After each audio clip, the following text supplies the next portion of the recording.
is Brenda. I'm the program director at Amazing Grace Food Pantry. Our main goal is to get groceries into people's homes. Folks are able to shop at the pantry twice a month, and we're hoping that we're giving them at least 4 or 5 days worth of groceries. We like to think of Amazing Grace as a wraparound agency. Besides trying to get food into people's homes, we're also a resource for pet food, for diapers, for feminine products.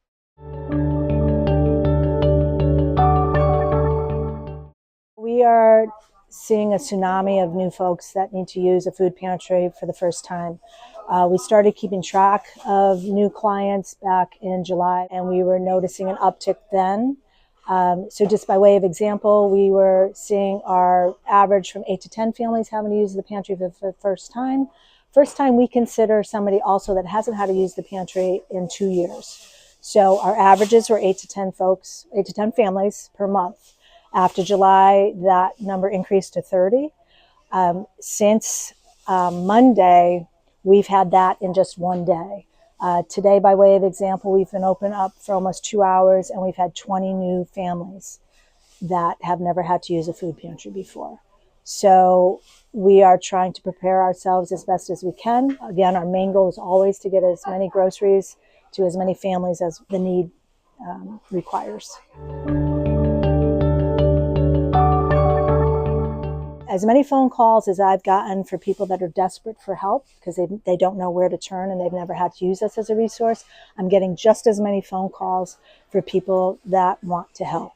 So in the past, what we've done is to try to maybe organize food drives with civic groups, schools, churches, and that's kind of a grand gesture as compared to what I'm telling folks now is a bag of groceries is going to make a difference at this point. If you can just while you're doing your ordinary grocery shopping, think of the food pantry and bring us a bag of groceries.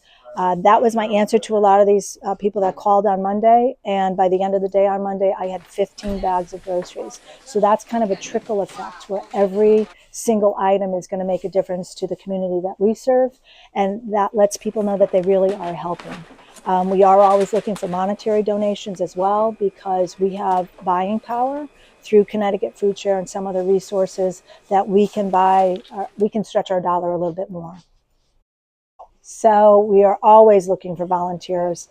And if today is any indication of what people's established volunteers that have already been spending time with us has been extraordinary. So we are just going to need more help as we're seeing more people come through our doors. Volunteers generally are just shopping clients through the area on the shopping days. Now we have a lot of folks that we need in the warehouse for sorting because donations are being also increasing.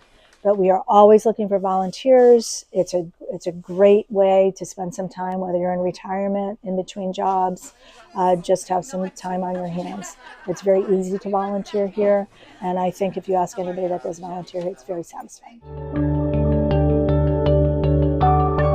To qualify to shop at the food pantry, we need to establish where you live.